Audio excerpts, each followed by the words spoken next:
Estamos de volta ao programa Bate-Papo. Lembrando a todos vocês que, além da TV Cidade Verde, o nosso programa também é transmitido em tempo real pelo site tdtnews.com.br. Além de você ficar por dentro de tudo que acontece na nossa cidade, no nosso estado, no Brasil e no mundo, você acompanha o programa Bate-Papo em tempo real. Então acesse agora www.tdtnews.com.br. Recebemos agora em nossos estúdios ele que é nascido em Sananduva, Rio Grande do Sul, formado em contabilidade, agricultor e empresário. Pai de 4 filhos, porém podemos dizer de 5, pois tem uma enteada. Hoje é pré-candidato ao Senado Federal. Seja bem-vindo, senhor Antônio Galvão. Obrigado aí, Crispim. É um prazer estar aqui no teu programa Bate-Papo e é o que nós viemos fazer aqui. Com certeza esclarecer aí para a nossa sociedade muitos itens aí que tenho certeza que ainda tem dúvida, seja relacionado ao nosso segmento, ou seja relacionado até essa pré-candidatura aí ao Senado Federal. Para todo o estado do Mato Grosso, primeiramente, quem é o senhor Antônio Galvão? Como você falou, nasci no Rio Grande do Sul, município de Sananduva, numa pequena propriedade rural, inclusive chamada roça, chamado colono. Quero aproveitar aqui que hoje é a data do dia do colono, dia 25 de julho, inclusive, né? Aí a principal atividade econômica do meu pai era o leite, onde ele sustentou 6 filhos, incluindo comigo. Mas inconformado com essa situação, em 79, com 21 anos, eu vim morar no Paraná. Acabei trabalhando em banco, como bancário, trabalhei como caminhoneiro. Também quero aproveitar aqui para parabenizar, que hoje também é o dia do caminhoneiro. Hoje, dia 25 de julho também, fui caminhoneiro também. Não foi por muito tempo, a outra atividade também, Crispim, que realmente ela não é fácil. Eu sei bem, meu pai é caminhoneiro. É o risco que você tem, é acidente, é roubo, assalto, enfim. Também eu trabalhei com um restaurante em beira de rodovia e o que a gente tanto sonhava, Crispim, em 86 aconteceu. Acabei vindo morar no Mato Grosso, especificamente em Sinop, onde a gente está até hoje, com praticamente 36 anos, agora em setembro.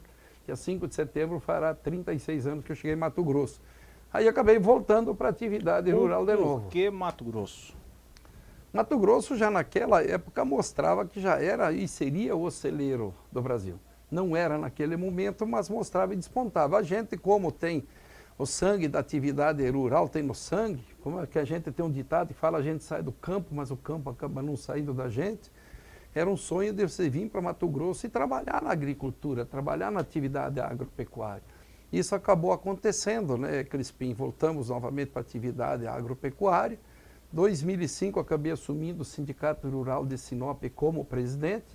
A grande crise que se abalou no setor, na época, isso foi do Brasil inteiro. Acabou surgindo a ProSoja Mato Grosso também naquele momento.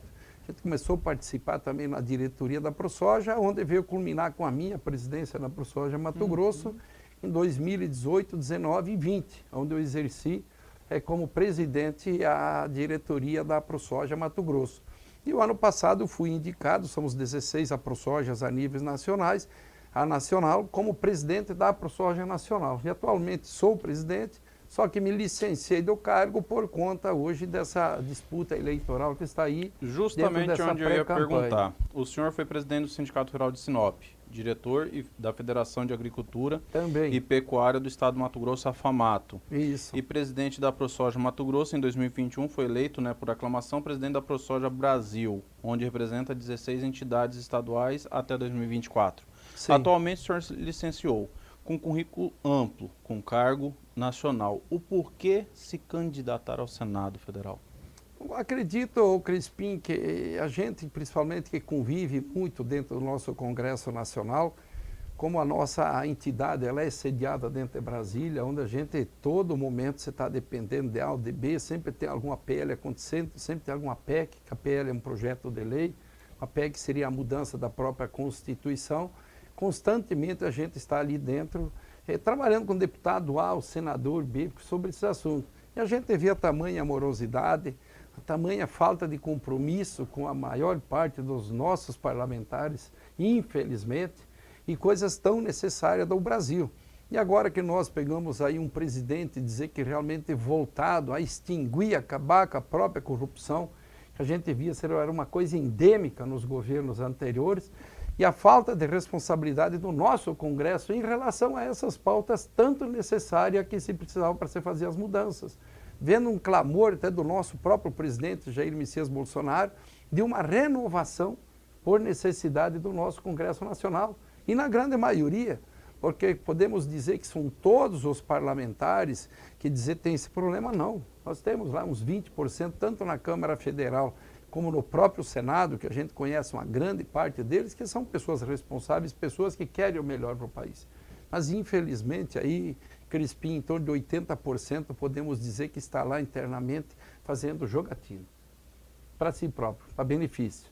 Então, o clamor do presidente na renovação do Congresso Nacional, a gente disponibilizou esse nome, porque nós ficar em WhatsApp brigando, reclamando quem está lá, nós ficar no botequinho, no boteco discutindo política, reclamando de quem está lá. Se você não colocar o nome, com que direito você tem de ficar reclamando? Então, por isso, atendendo um pedido, um chamamento dessa renovação do Congresso Nacional, feito pelo atual presidente nosso, Jair Messias Bolsonaro, acabei disponibilizando o nome. Porque os pré-candidatos que estão aí hoje ao Senado, infelizmente não podemos dizer que tenha um deles que seja candidato de direita. Nós temos um quadro dentro do nosso programa chamado Momento do Agro, senhor Antônio Galvão, e nós abraçamos a bandeira do pequeno e médio produtor. E nós rodamos o estado do Mato Grosso inteiro, e tem municípios pequenos que a gente sabe que não tem o desenvolvimento no agronegócio. Uma das suas propostas é transformar os municípios que não possuem vocação para a agricultura em polos de conhecimento, de educação, ciência tecnológica e captação profissional. Fala para mim um pouquinho. Além disso tudo, Crispim, de você poder centralizar esses polos, nesses municípios, principalmente da Baixada Cuiabana, que tanto se ouve o clamor, se ouve essa reclamação, municípios tão bem, vamos dizer, onde tem a produção, e outros municípios aqui, principalmente da Baixada Cuiabana, temos municípios também com esse problema na região do Araguaia. Nós não podemos esquecer que aquela parte da Baixada Araguaia tem municípios com grande problema. Por que não fazer alguma coisa diferenciada? Porque se falar, como você ouve até hoje, de todos os governantes que por aqui passaram, e de prática, o que fizeram na prática? Então, acredito que nós temos várias formas que a gente pode fomentar e encontrar algum setor da economia que possa se estabelecer dentro desses municípios e poder viabilizar melhor. E polos de educação, por exemplo, isso já se faz necessário. Você pode se instalar aqui. Por que Poconé não pode ter escolas profissionalizando? Que o pessoal se desloca, vai lá, você faz uma movimentação. Por que o nosso Pantanal, por exemplo, o cara sai no mundo, aí visitar vários lugares que é pantanoso igual ao nosso? E por que nós não podemos ter coisas diferenciadas instaladas dentro do nosso Pantanal?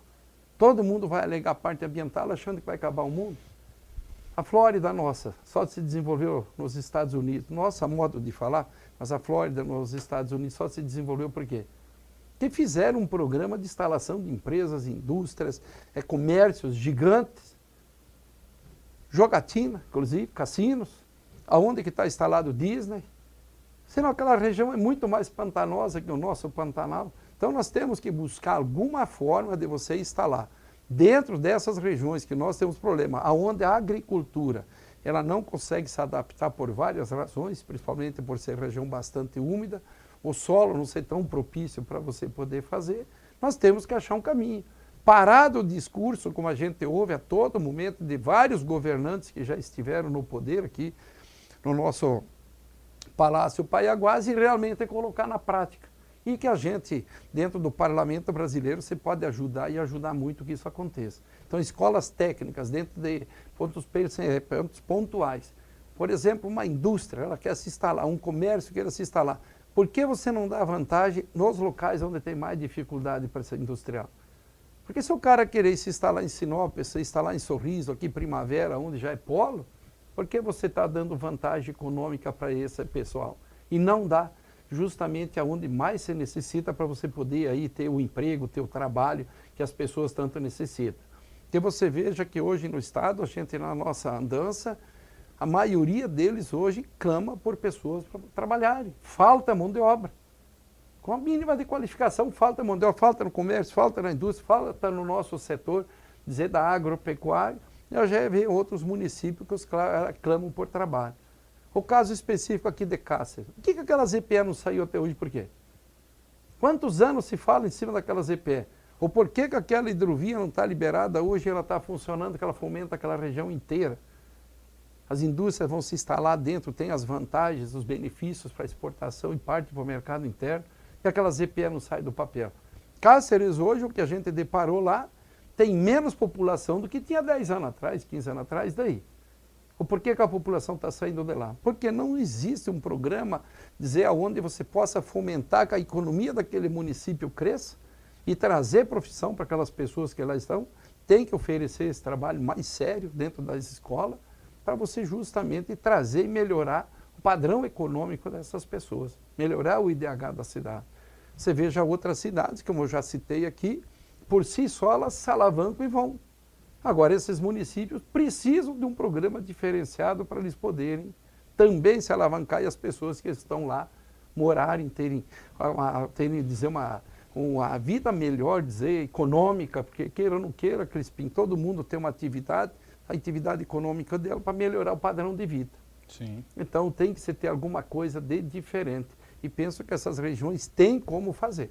Agora tem que ter coragem para fazer. Tem que ter, dentro disso, um plano de governo, de executivo, e nós temos que entrar com certeza dentro do legislativo para ajudar que isso aconteça. O primeiro passo tem que ser dado. Até hoje se ouviu falar muito, candidatos para governo, que é o executivo que tem que fazer esse passo, a gente tem que auxiliar, mas infelizmente ficou todo mundo até hoje na conversa. Fala-se essa discriminação, que não é uma discriminação, você não tem como pegar um município como Sorriso, Lucas do Rio Verde, Sinop, querer você tirar de lá para dar aqui.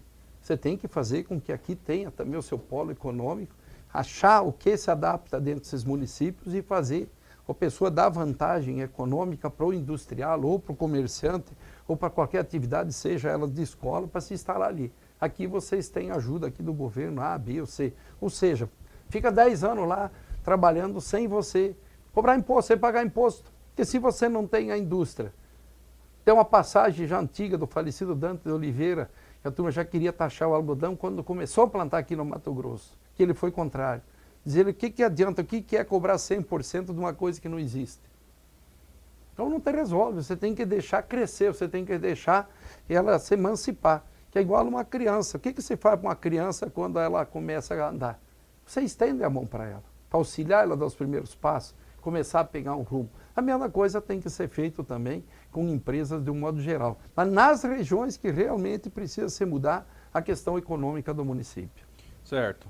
Líder do Movimento Verde e Amarelo e se destaca como uma das lideranças do setor produtivo brasileiro e da direita conservadora. Como o senhor vê o cenário político hoje? Olha, com muita preocupação, você já foi criado esse movimento Brasil Verde e Amarelo justamente por decisões tomadas contrárias daquelas que já tinham sido tomadas pelo próprio Supremo Tribunal Federal. Nós tivemos julgamento em 2010, 2011, onde 2 vezes, por maioria absoluta de votos, por unanimidade, aonde nós tínhamos um encargo, um tributo que era cobrado em cima da produção agrícola, pecuária, que chama-se Fundo Rural, que era indevido a cobrança dele. E todo mundo parou de cobrar por julgamento do próprio Supremo. Por surpresa, em 2017, reabriram o caso, o Supremo Federal, por 6-5, voltou para trás dizendo que não, que aquele imposto era devido. Aí se criou uma dívida imensa, porque os últimos 5 anos teria que se pagar de um julgamento que já tinha, quer dizer que reverteu, voltou para trás. Aí se criou esse movimento Brasil Verde e Amarelo, que justamente onde se reuniu em Brasília por várias vezes, onde o produtor rural era específico, foram se manifestar contra esse julgamento do Supremo. E dentro desse processo todo, e vendo a forma com que o Brasil está andando hoje, a gente acabou também auxiliando dentro de outros tantos movimentos que tem no Brasil, nos movimentos que aconteceram em Brasília, justamente no questionamento de julgamentos e de forma que principalmente o nosso Supremo Tribunal Federal e o nosso Congresso estavam atuando. Que eu nunca vi em país nenhum alguém fazer movimento favorável à presidente e fazer favorável à nossa Suprema Corte, contrário à nossa Suprema Corte. Com o Congresso Nacional nós já vimos também. Então acabou surgindo eles, outros movimentos, centenas a nível de Brasília e o nosso, onde nós estivemos juntos, sim, em 15 de maio do ano passado, em defesa do presidente, do trabalho que ele vem fazendo. Não é que chama o cara de bolsonarista porque ele é bonito, porque é simpático, não, bem pelo contrário. É por conta do trabalho que vem se desenvolvendo no Brasil, que a principal política pública ele fez, a nível nacional, a nível federal, que foi estancar a corrupção. Tá, antes da gente falar do nosso presidente, gostaria que o senhor falasse para mim qual a sua avaliação do governo do Mauro Mendes. Eu prefiro não te falar de avaliação do governo atual aqui, porque a gente ainda estamos no partido para tomar uma decisão conjunta. Então fica muito difícil, Crispim, eu te falar A, B ou C do atual governo.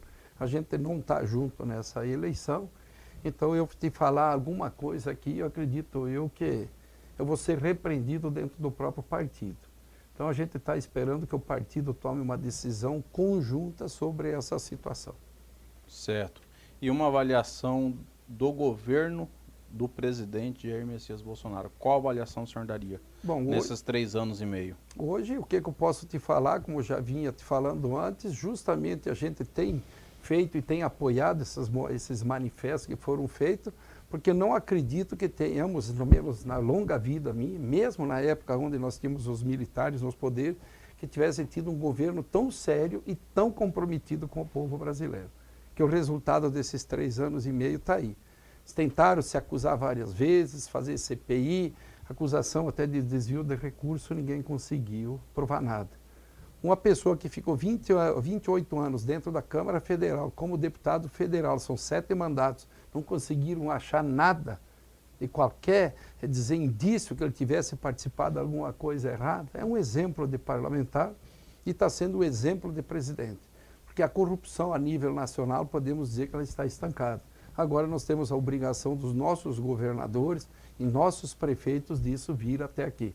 Porque o momento que você instalar essa política pública que é a principal, acabar com a corrupção, acabar com o superfaturamento do que acontece aí, a gente sabe em N situações, com certeza a população não vai precisar mais bater porta de meio mundo de gente e pedir para que a saúde melhore, que a nossa infraestrutura melhore, que a nossa segurança melhore, que inclusive a segurança você resolve muito fácil, ela, Crispim, porque se o bandido pode andar armado, por que o cidadão de bem não pode estar armado?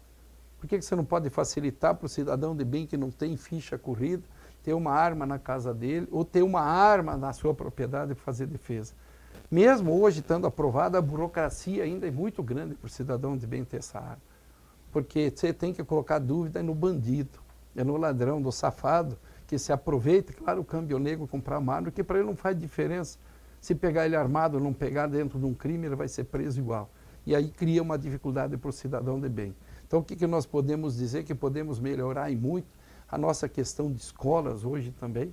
Basta que você estanque a corrupção, porque cobrar aí praticamente 38% do nosso PIB em impostos, não pode faltar dinheiro para você ter um atendimento bem melhor, principalmente no que tange a saúde, que ainda a gente vê problemas graves.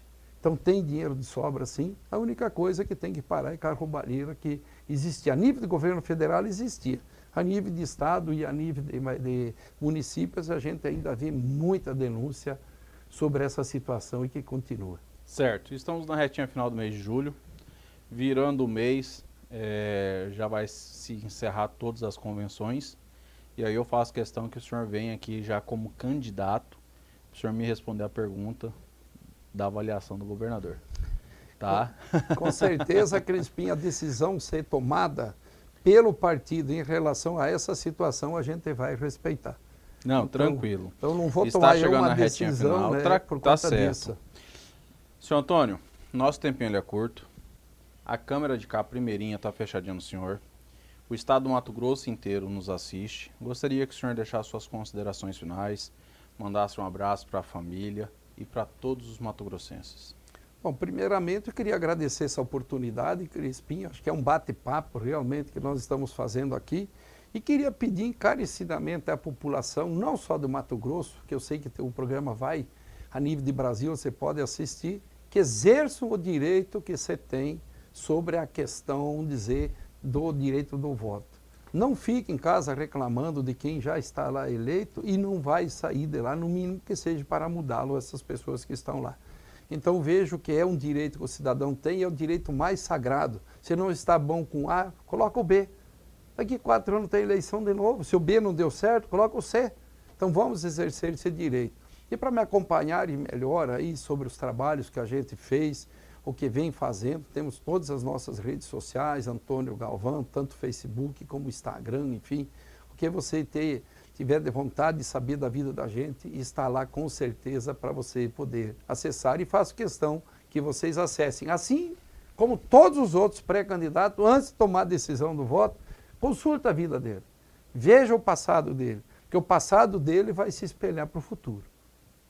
E é isso que eu só peço para todo mundo. E agradecer o espaço. Justamente esse é o nosso trabalho aqui, é e de quem ouvir nos e acompanhou apresentar o candidato. Para encerrar, eu separei 5 palavrinhas. Eu vou falar uma e o senhor tem no máximo uma frase para me falar o significado dela. Pode ser? Vamos lá, vamos tentar ver o que vira, né, Crispim? Vamos lá.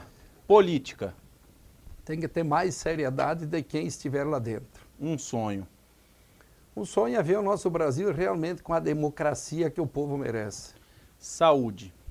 Saúde, como falei, estancando a corrupção, você resolve o problema dela. Família.